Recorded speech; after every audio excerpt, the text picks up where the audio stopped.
For more than a century, the movies have brought our most vivid nightmares to life.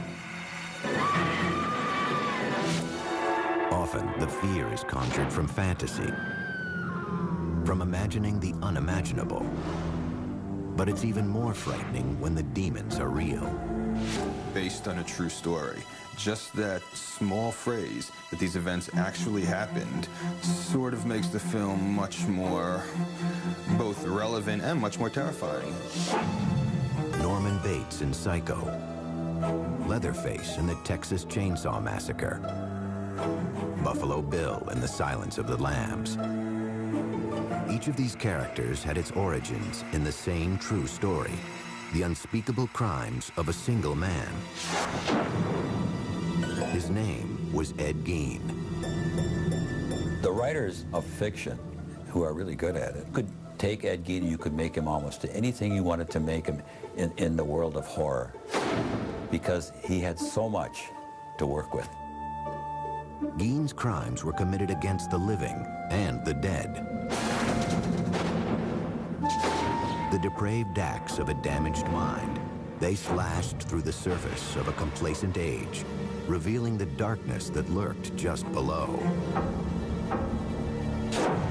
His twisted world became America's obsession. And what is at bottom, the story of a boy and his mother, became the template for half a century of horror. There's something about Gein that appeals to the morbid curiosity within all of us. It's so macabre, so bizarre, so deviant that we can't look away. How long have you known Mr. 7 years? 7 years. What kind of a man did you know him as? Well, a man, he's a nice man, just like anybody else. The only difference I'd say in the man, he seems to be a little hot.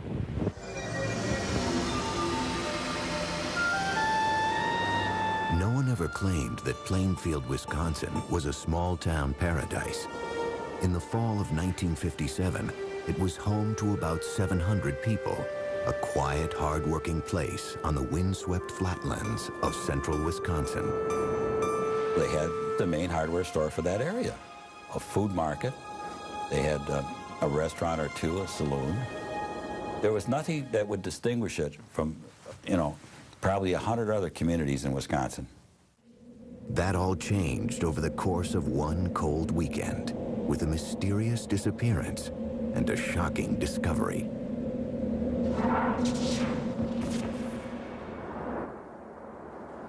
Saturday, November 16th, marked the beginning of an annual Wisconsin ritual. Deer season. In Plainfield, the men hunted not for sport, but for food. Their trophies would be killed, hung in barns, and dressed out, gutted and butchered. All the males would be out in the woods. And so the main street would be a quiet place. Particularly quiet that morning was Bernice Warden's hardware store. Though the store was supposed to be open, the 58-year-old proprietor was nowhere to be found.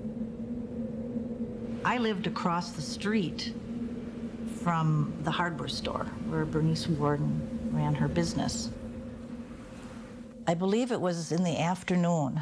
People were starting to wonder why the store was locked and where was Bernice Warden. So her son came back from deer hunting himself and found that the place was a mess. There was blood all over the floor, and they started to investigate what might have possibly happened to her. Interviewed by police, Bernice Warden's son mentioned a frequent customer who'd been in just the day before to check on the price of antifreeze. Ed Gein, a 51-year-old bachelor who lived in an isolated farmhouse outside of town. Everybody had a role to play in this town. And I think that Ed Gein was recognized probably not as the village idiot, but as a village oddball, I would say. That evening, about 2 hours after Bernice Warden was reported missing, Sheriff Art Schley headed out with another deputy to Ed Gein's farm. If you ever wanted to have a Halloween party, that would be a great place for it. It was a spooky house out in the edge of town, and it was dark, and there wasn't a sign of life there. The doors of the house were locked, so the officers decided to take a look inside the woodshed. They went in investigating with flashlights. It was pitch black because there was no electricity and no lights. And one of the lawmen felt something bump against his shoulder. He turned, shined his flashlight on it, and indeed, there was Bernice Warden hanging from the rafters, upside down with her head off and gutted like a deer.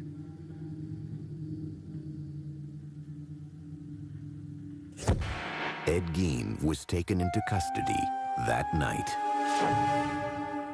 As he sat quietly in his cell at the Waushara County Jail, police continued to search his woodshed and then cautiously ventured into his home. Inside, they would discover a horrific scene. Bernice Warden's gutted carcass, it turned out, was only Ed Gein's latest grim creation.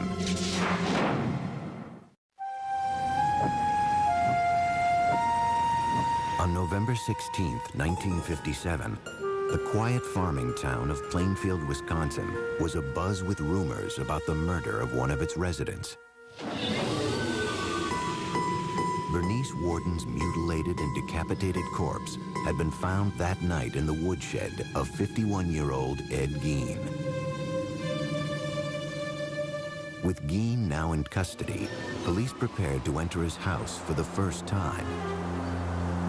It was a cold, dark night, and the place had no electricity. The officers had only lanterns and flashlights to illuminate the scene.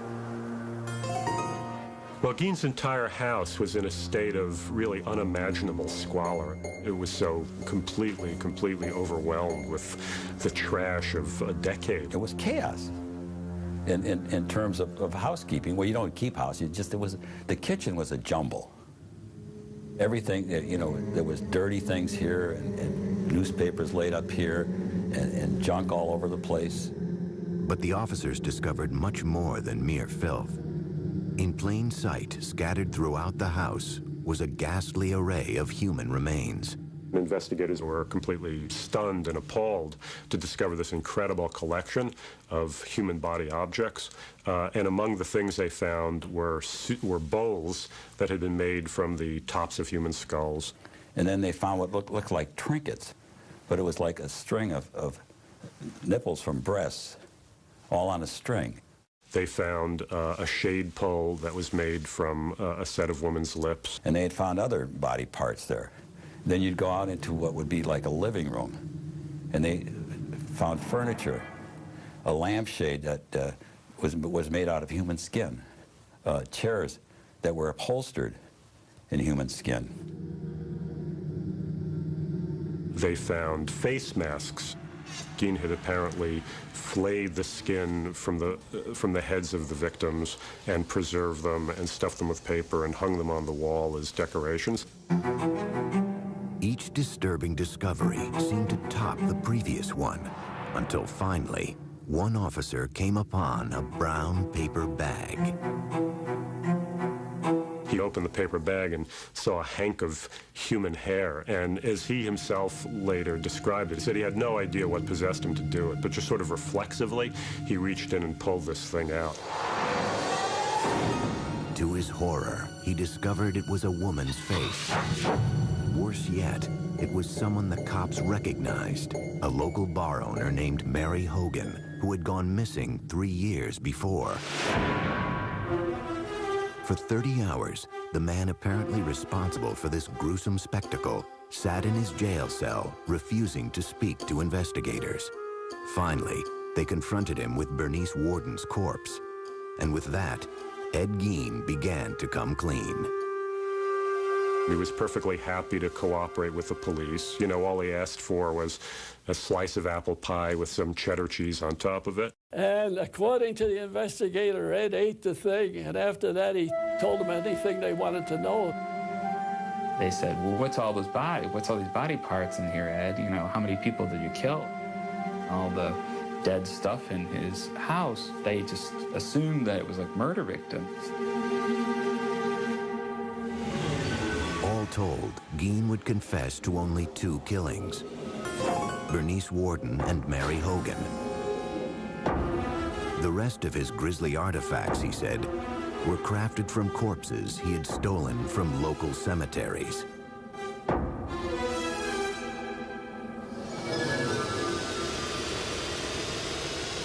Plainfield woke up that Sunday morning to find out what had been living in their community for all these years, and that was Ed Gein. My dad, he couldn't tell us what had happened. He just said, I want you to come in and watch the news tonight with me. And the news came up on the television. He was the person. I just said to my dad, oh my gosh, that's Ed. We were all upset. We were all devastated. We were horrified about what had happened. It was a terrible, horrible thing. It was just such a complete shock, I guess. It was something that was a little bit difficult to talk about. It wasn't just the murder of Bernice Worden that was so disturbing. It was the other terrible things that he did that was upsetting so many people. I mean, this is a guy who had been living in their community almost all his life and been a babysitter for their children, had been eating at their table. Well, look what he did and how he did. They couldn't believe it. Well, I figured he was just perfectly harmless and rather simple.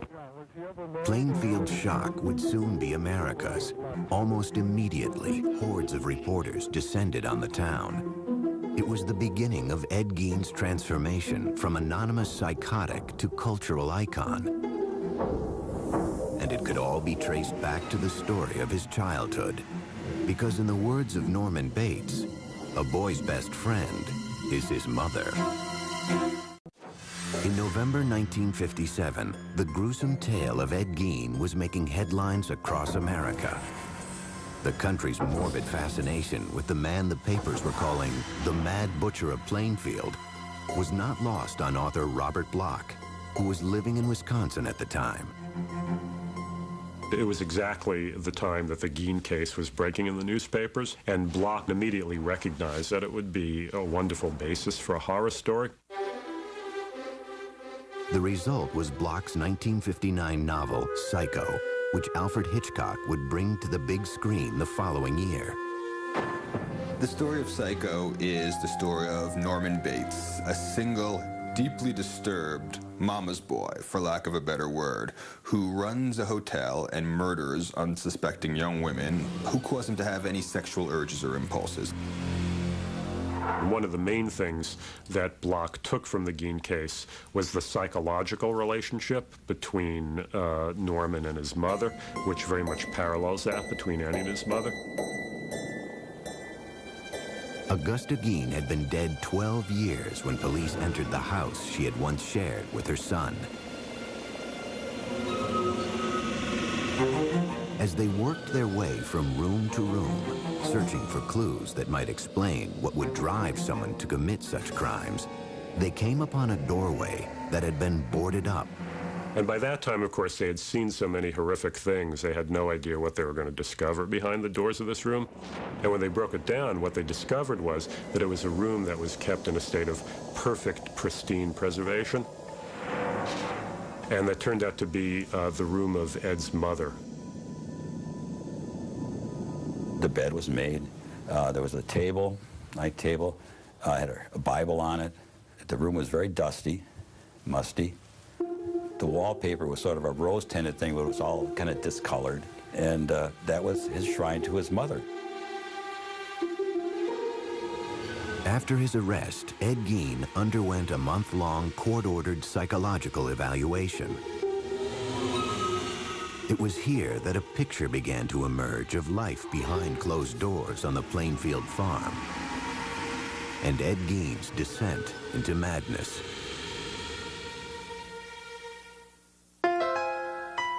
Born in 1906 in La Crosse, Wisconsin, Edward Theodore Gein was the son of an alcoholic grocery store owner and a strong-willed, God-fearing housewife. When he was 8, his mother Augusta insisted that the family leave their La Crosse home. One reason, apparently, she insisted that the family move from La Crosse was because, in her mind, you know, it was like Sodom and Gomorrah. With the proceeds from the sale of their grocery store, the Gein family settled onto a 200-acre farm in Plainfield. Isolated, the family dynamic grew stranger and stranger. Mr. Gein had a very strange relationship with his mother. It was a love-hate relationship. He listened to her and worshipped her and followed her very closely. She was religiously devout, if not fanatical woman. Very, very domineering, very, very strong-willed. I mean, she completely dominated her husband, as well as her 2 sons, Gein and his brother Henry. Augusta would preach a lot out of the book of Revelations that said that women were whores, women were tramps, women were definitely evil beings out to, you know, hurt people. The Gein household really became a sort of breeding ground for psychopathology. You know, you have these 4 people stuck together, completely under the sway of this woman. So it really becomes an incubation place for madness.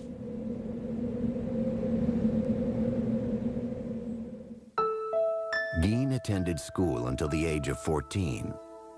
An unremarkable student, his IQ would later be tested as average.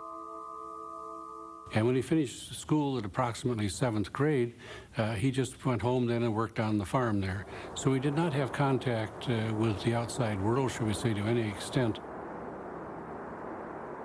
In 1940, when Ed was 34, his father died of a heart attack. Now it was just Ed, mother, and older brother Henry.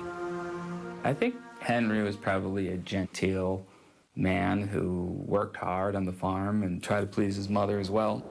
But he wasn't Ed. He had his own ideas of how his life should be led. In May 1944, Henry and Ed found themselves battling a brush fire on their property.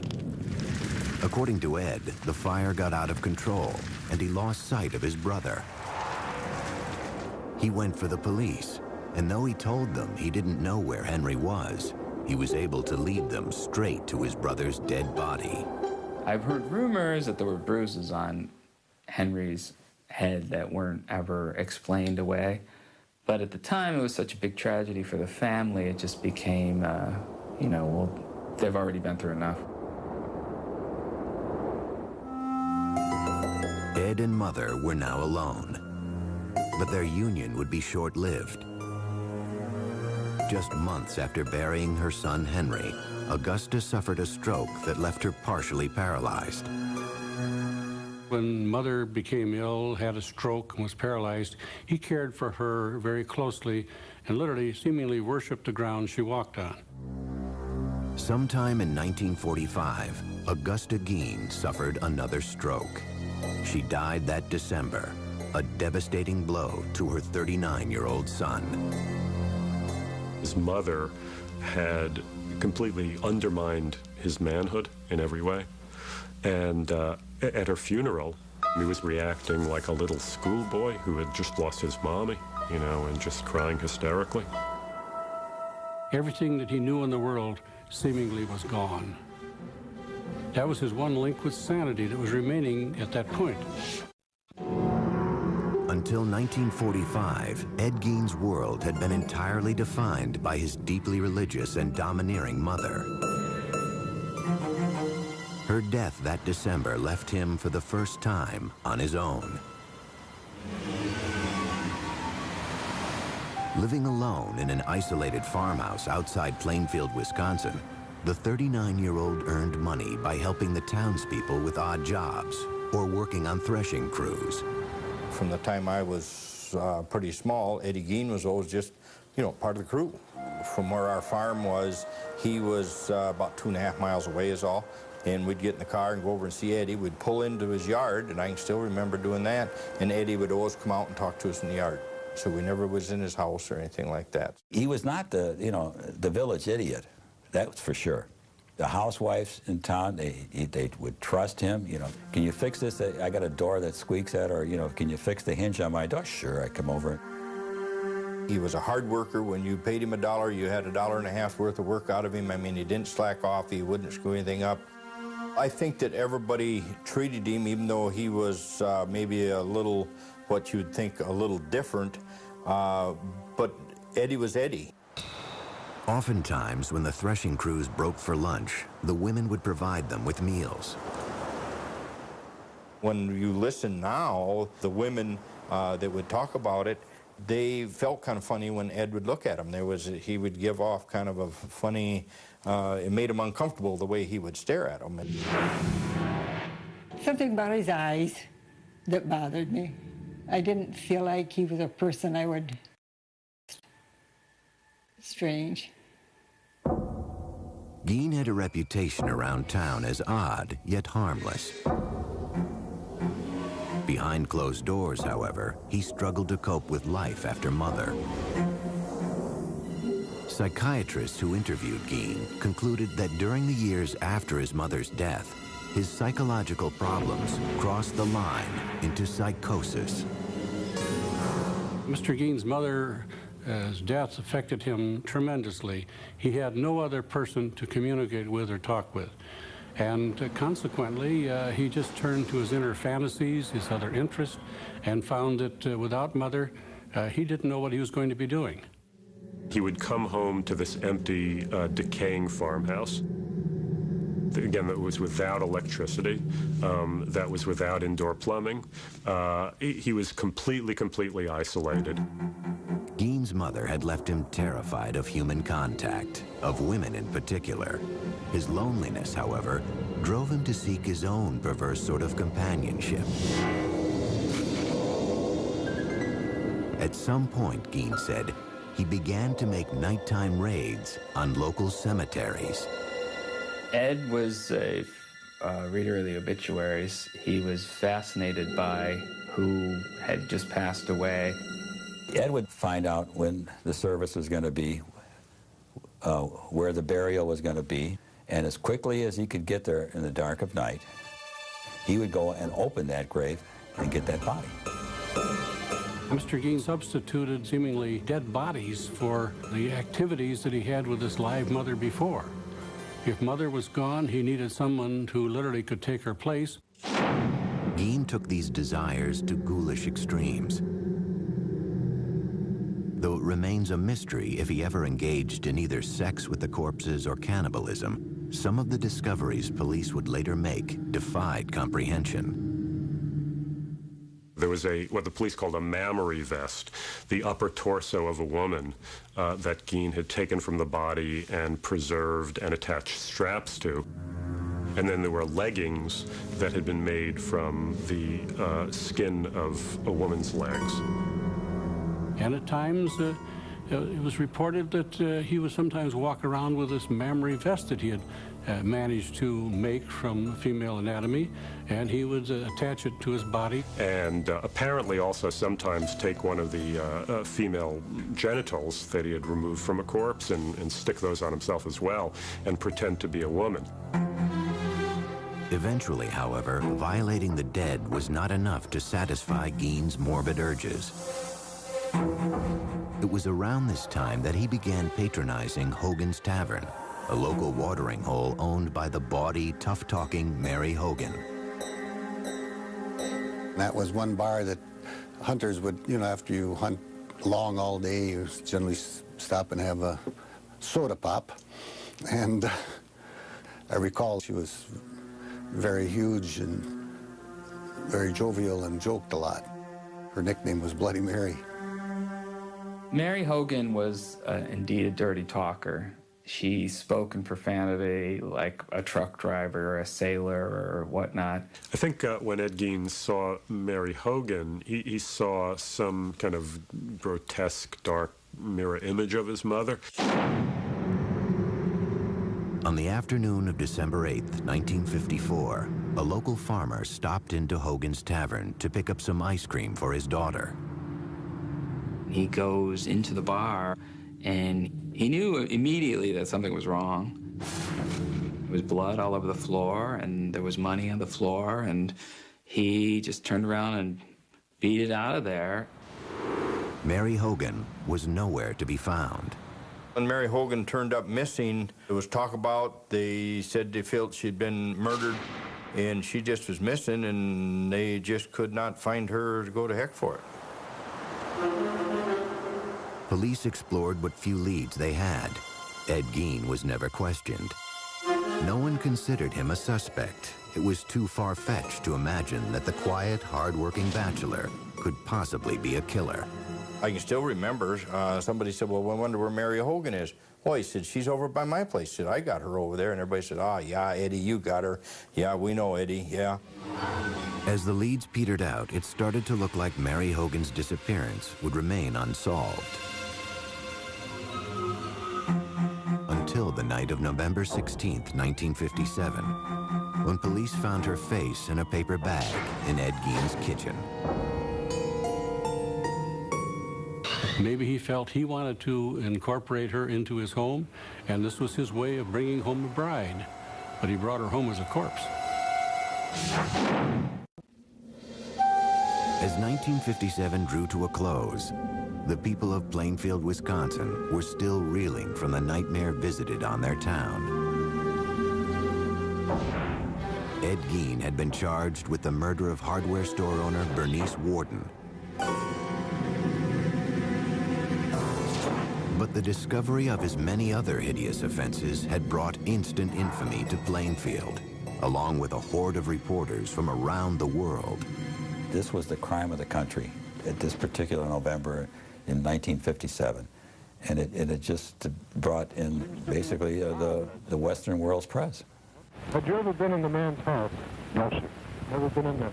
I'd like to talk now. Your name? As the incident wore on and it became so much a front page issue that lots and lots of people were saying, when can it just die down? When can it go away? It was disturbing to the population. We didn't really appreciate all of the media attention. I was stopped on the street once by a reporter from England, but I just said that I had nothing to say and no comments to make and walked on. Outside of Plainfield, a different kind of response was taking hold. The spread of what came to be known as Gein humor. Well, I believe that the jokes sort of was an outlet for how everyone felt and the fear that they felt. One of them was, what was Ed's favorite dessert? And he says, lady fingers. Ed Gein gave his girlfriend a present on Valentine's Day. It was a box of farmers' fannies, you know. There were actually people thrown out of the restaurant in Plainfield for going and ordering Gein burgers and things. On January 6, 1958, hearings began to determine if Ed Gein was competent to stand trial for Bernice Warden's murder. Doctors who had evaluated Gein testified that he suffered from schizophrenia. They said he was prone to hallucinations and delusional thinking and believed he was an instrument of God with the power to raise the dead. You know, he'll talk about the most incredible, extraordinary horrors that are totally inconceivable to any normal person, but he does it in the tone as though he's talking about going to the grocery, you know, to buy his provisions for the week. In the end, the doctors said it all came back to Mother. This is the duality of Gein. You know, part of it was a desire to have the physical presence of his mother back with him in that home, whereas obviously another part of the motivation had to do with desecrating the corpse.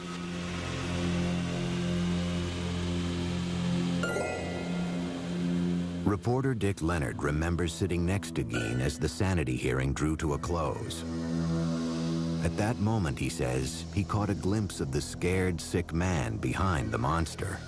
I looked at Ed, and he looked at me, and I could see he was nervous. He was fearful.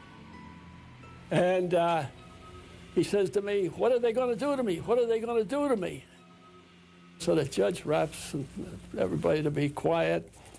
And I had my hand down on the bench here, and he's next to me. And he reaches over and grabs my hand like I was his mother or something. That afternoon, the judge ruled that Ed Gein was legally insane and therefore not competent to stand trial. He was sent off to live at Central State Hospital for the Criminally Insane, a psychiatric hospital in central Wisconsin. For the people of Plainfield, life after Ed Gein would never be the same. We never locked our doors before this happened. But we began to lock our doors. The 50s was an era of innocence, I believe, and it's pretty much ended that. Still, there was one last piece of business for the town to attend to. On March 30th, 1958, Palm Sunday, Gein's farm and personal effects were scheduled to be auctioned off. But in the early morning hours of March 20th, residents awoke to a strange orange haze glowing a few miles out of town. There will be an auction here Palm Sunday, but this house and the personal belongings of Ed Gein will be conspicuously absent. Call it an act of God or whatever you will. The main attraction will be missing, reduced to a mass of rubble by a mysterious fire. News of the fire reached Gein himself later that morning. I went to Ed's room and I told him that his house had burned down. And he made a gesture just as well, the exact words that he said. In the end, after a brief investigation, the cause of the blaze remained a mystery.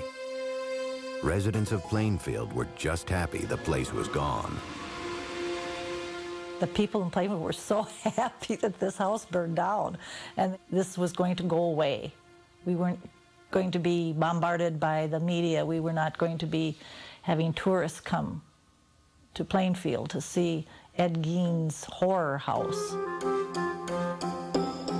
The auction of Ed Gein's estate still took place as scheduled on March 30th. Gein's grisly handiwork was not up for sale. All the human remains had been shipped off to the Wisconsin State Crime Lab. Yet that didn't stop hundreds of curiosity seekers from descending on the farm. One of the things sold at the auction was Ed Gein's car, which a very enterprising carny type immediately purchased and started to take on tour. Ed Gein's car used to show up at county fairs, like an exhibit, you know, like the two-headed cow or, you know, the bearded person, so that that would be an exhibit that you could put a tent around it and charge admission. At Central State Hospital, staffers soon came to view Ed Gein as something of a model patient. Ed was a quiet individual. He'd go and sit in the corner in the day room, and we had some nice lounge chairs out there, and he'd read the paper there. He wouldn't converse too much with other patients. I can remember we used to play cribbage together out in the day room. There were, however, times when Gein behaved oddly. When it got, say, full moon, he would talk about women, what he'd like to do to them, and just ramble on and on, just like very incoherent. And then as the full moon dissipated, he would get more back to normal. But he always had that glint in his eye that you kind of figured there was something there that was wrong. In 1968, Gein's doctors wrote a letter to the court stating that Gein was now competent to stand trial for the murder of Bernice Worden. When he walked into the courtroom, there was dead silence. It was just, I mean, you could hear a pin drop. And then he walked in and he stopped a little bit and he bowed his head to the audience. After a 9-day trial, the judge found him guilty. The 62-year-old was sent back to Central State to live out the rest of his days. In time, Ed Gein's macabre fame would fade, yet his twisted saga would never lose its capacity to shock or its power to provoke our deepest fears.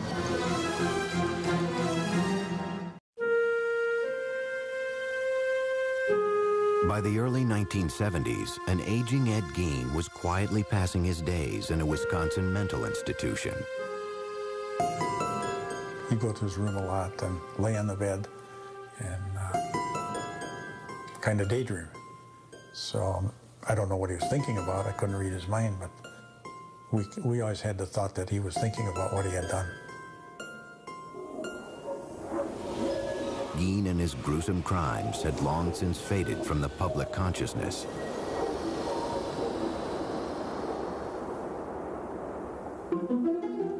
Yet the story of the so-called Mad Butcher of Plainfield had firmly taken root in the darkest reaches of the American psyche.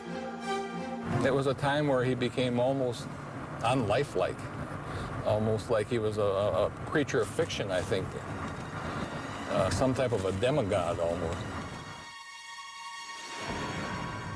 My name is Gunnar Hansen. In 1973, I killed 4 people. I was Leatherface in the Texas Chainsaw Massacre. When Texas Chainsaw Massacre was released, it played predominantly in drive-ins. And to say there was an uproar over it would be an understatement. You know, teenagers went in their cars looking for a good time. And what they were exposed to was literally 90 minutes of pure hell. Directed by Tobe Hooper, the film featured a character named Leatherface, who wore a mask made of human skin. During the filming, late one night, Tobe told me that this was based on Ed Gein, very loosely. I mean, what he said was that Ed Gein was the inspiration for the family, that if you take essentially the fact that they made furniture out of bones, that they had skin lamps, that they might be cannibals, and that Leatherface wore a mask, those characteristics were lifted from Ed Gein. What Leatherface really is Ed Gein as a little child would imagine him to be. Because these crimes were real, we had to make Leatherface into this hulking monster who wears a mask of human flesh and wields a chainsaw, instead of being the boy next door who does these horrible things.